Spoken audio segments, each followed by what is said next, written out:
हाय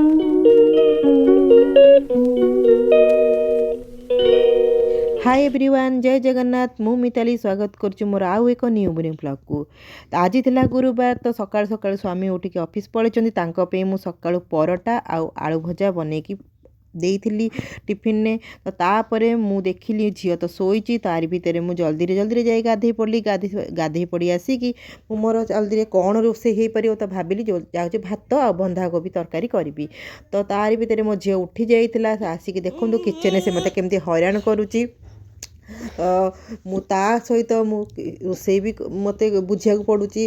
तो तारि भितरे मु जल्दी रे रोषेई सारिकी जाइकी मो झियो संगे मु किछ समय टाइम स्पेंड कलु। आमे माँ झियो किछ समय कथबार्ता हेलु। तो एमती आमर दिनटा कटुची। आउ आपण माने जानिथिबे छोट छुआ थिले केते कष्ट, आउ ताहा देरे भी एकुटिया संभालिया केते कष्ट, घर काम सहित छुआ को संभालिया केते कष्ट। तो से एमती ही आमर दिनटा आज आमर कटिला। तो एइटी भिडियोटा रखुची, पुणी देखा हबा आउ गोटे न्यू मिनी ब्लॉग रे। तो bye.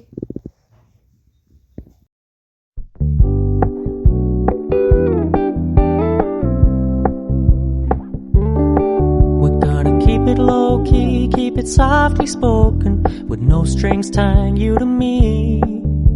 I'm happy in your company with no emotion, 'cause my love deserves to be free.